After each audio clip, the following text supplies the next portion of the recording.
Dice पे relax करो किसकी कार है ये लूज करो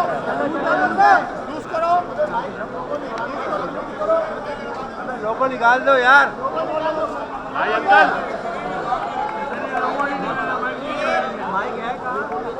बस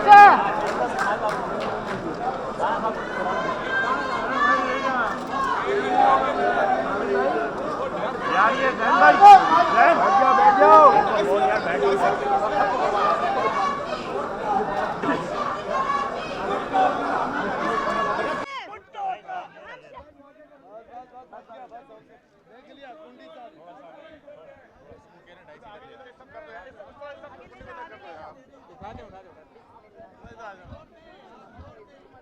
आगे हटो आप एक मिनट आप सर इधर शादी खान साहब इधर आए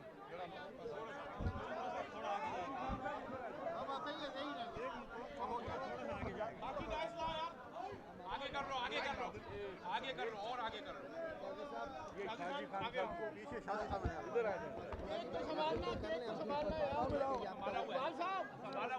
आप आए आप जनरल सेक्रेटरी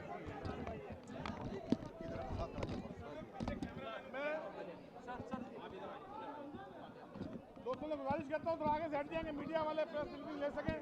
बहुत मेहरबानी आप दोस्तों की गुल कदम हट जाओ हेलो एक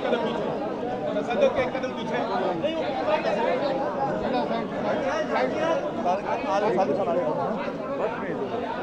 थोड़ा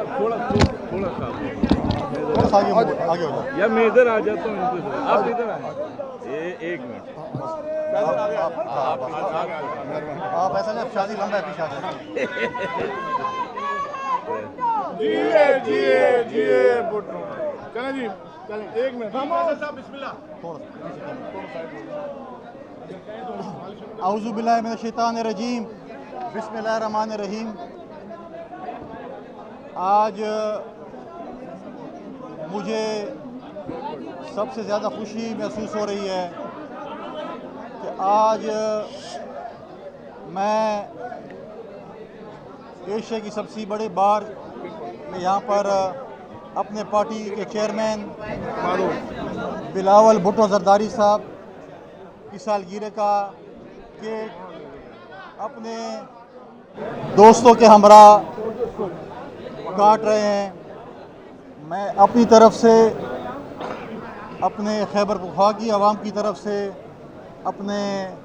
पार्टी के चेयरमैन बिलावल भुट्टो जरदारी साहब को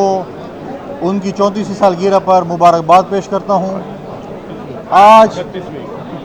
36वीं सालगिरह पे जो है वो मुबारकबाद पेश करता हूँ। आज मुल्क के सैके ऐसे मोड़ पे खड़ा है जिसमें पॉलिटिकल वर्कर्स को अपना एक किरदार अदा करना पड़ेगा। आपको ये मालूम है कि चार्टर ऑफ डेमोक्रेसी में जो कॉन्स्टिट्यूशनल कोर्ट्स के हवाले से एक मुआहदा साइन हुआ था, उस पर पाकिस्तान पीपल्स पार्टी ने अभी जो कॉन्स्टिट्यूशनल अमेंडमेंट्स आ रही थी उसमें वही कॉन्स्टिट्यूशनल कोर्ट्स का जिक्र किया, क्योंकि आप लोगों को सबसे ज़्यादा इल्म होगा हमसे कि जब भी इलेक्शंस होते हैं, इलेक्शन के बाद ट्रिब्यूनल बनते हैं, उसके बाद जो कार्रवाइयाँ होती हैं पूरा पार्लियामेंट का टेनोर गुजर जाता है लेकिन फैसले नहीं होते। न वो होते हैं न जो बाकी पाकिस्तान की आवाम जिस तरीके से अपने इंसाफ के लिए अदालतों में होती हैं वो फैसले भी ताख़ीर से होते हैं। अब मैं आपको एक रीसेंट मिसाल दूं कि पिछले इलेक्शन में 2018 में जो डिप्टी स्पीकर साहब मुंतखब हुए थे उसमें मैं समझता हूँ कि Guinness book of world record में लिखा जाएगा कि जहाँ पर ट्रिब्यूनल ने नादरा ने हाई कोर्ट ने कहा कि क्वेटा के अंदर बलूचिस्तान का शहर और दारुल-खिलाफा क्वार्टर में 40 से 50 हज़ार ह्यूमन एरर वोट कास्ट हुए हैं। इंसान एक या दो या 100 बंदे गलती करेगा, 50,000 बंदों ने गलती की और ह्यूमन एरर वोट कास्ट हुए हैं, जिसका फैसला आज तक आज़ाद अदलिया में नहीं हो सका।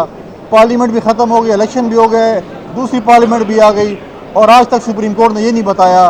कि वो ह्यूमन एरर वोट कैसे हुए कैसे नहीं हुए। तो हम ये चाहते हैं कि ऐसी अदालतें हों जिसमें कॉन्स्टिट्यूशनल केसेस हों और दूसरे में जो है बाकी केसेस सुने जाएँ। इस तरह बाकी चीज़ें भी हैं और मैं क्योंकि मीडिया के मेरे दोस्त यहाँ पर मौजूद है, मैं उनका भी यहाँ पर फ़ायदा उठाते हुए कहूँगा कि जिस सूबे का मैं गवर्नर हूँ, जिस सूबे से मेरा ताल्लुक़ है, हमने एक दहशतगर्दी के ख़िलाफ़ जंग लड़ी थी 2008 से 13 तक। हमने उस सूबे को एक पुरअमन सूबा बनाया था जिसमें हमारे लॉयर्स ने, जिसमें हमारे सियासी जमातों ने, जिसमें हमारे सिविल सोसाइटी ने, हमारे मीडिया के दोस्तों ने, हमारे फ़ौज के नौजवान और ऑफिसर्स ने, हमारे पुलिस के नौजवान और ऑफिसर ने, यहाँ तक कि खैबर पख्तूनख्वा के मासूम बच्चों ने, APS के जो हमारे शोहदा हैं, उन्होंने भी अमन के लिए कुर्बानी दी थी। हमने इस हुकूमत को, जो कि आज तीसरी दफ़ा मुसल्लत होकर आ रही है, एक पुरअमन सूबा हवाले किया था। आज आप देखें कि वो सूबा एक बदअमन सूबा बन चुका है। आज वहाँ पर जिस किस्म के हालात हैं, जो साउथ ऑफ खैबर पख्तूनख्वा है वो एक नो गो एरिया बना हुआ है। हमारे वज़ीर आला साहब का जो अपना शहर है, अपनी तहसील है, उसमें सारे तकरीबन दफातर बंद होकर डिस्ट्रिक्ट का क्वार्टर शिफ्ट हो गए हैं। ये मुझे नहीं पता इसमें क्या रॉकेट साइंस है कि डेरा इस्माइल खान में अगर जज अगवा होता है, अगर जज पे 2 जजों पे फायरिंग होती है, अगर कर्नल साहब अगवा होते हैं, अगर नादरा के ऑफिसर अगवा होते हैं, अगर रेवेन्यू के ऑफिसर अगवा होते हैं, तो सारे क्यों वज़ीर आला साहब के ज़मीनों के साथ या शहर से अगवा होते हैं। और आज वहाँ पर बदअमनी की ये सूरत हाल है कि असर के बाद दिन की रोशनी में हाईवेज़ ब्लॉक हो जाते हैं, तलाशियाँ होती हैं, सरकारी अफसर्स को ढूंढा जाता है और उनको अगवा किया जाता है। भत्तों के लिए हमारे जो वहाँ पर कॉन्ट्रैक्टर्स हैं या जो ठेके ले रहे हैं, जो बाकी साहिब हैसियत लोग हैं, उनको कहा था भत्ते दिए जाएँ। इस वक्त जो है हुकूमत की रिट जो है वो बिल्कुल ख़त्म हो चुकी है। आप ख़ुद देखें कि जो सूबाई हुकूमत अपनी पुलिस को सड़कों पे निकाले कि आप वफाक के ख़िलाफ़, आप फ़ौज के ख़िलाफ़ खड़े हो जाएं, लेकिन वो ये नहीं बताते कि वफाक ने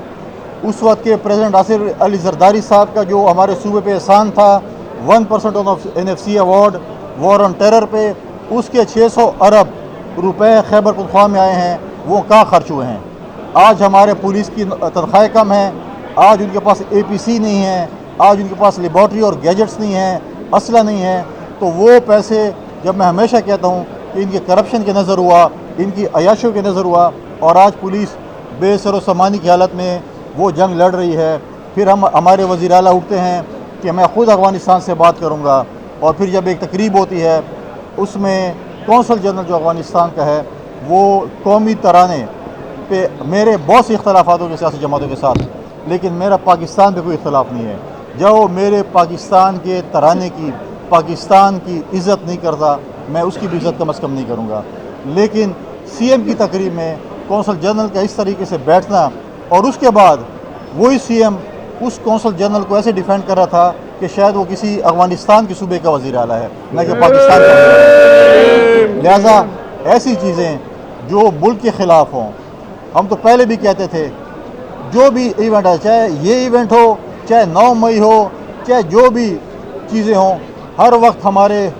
CM साहब या जो हमारे PTI के दोस्त हैं वही क्यों बुलाए जाते हैं। कोई अच्छे केस में बुला लिए जाएँ तो अच्छा है, कभी किसी कत्ल के केस में बुलाते हैं, कभी शहद की बोतल में बुलाए जाते हैं, कभी 9 मई में बुलाए जाते हैं, कभी असले में बुलाए जाते हैं, कोई अच्छे केस में भी कभी बुला लिया जाए। अभी मैं देख रहा था कि शायद उनकी वो शहद की बोतलों वाली जो है वो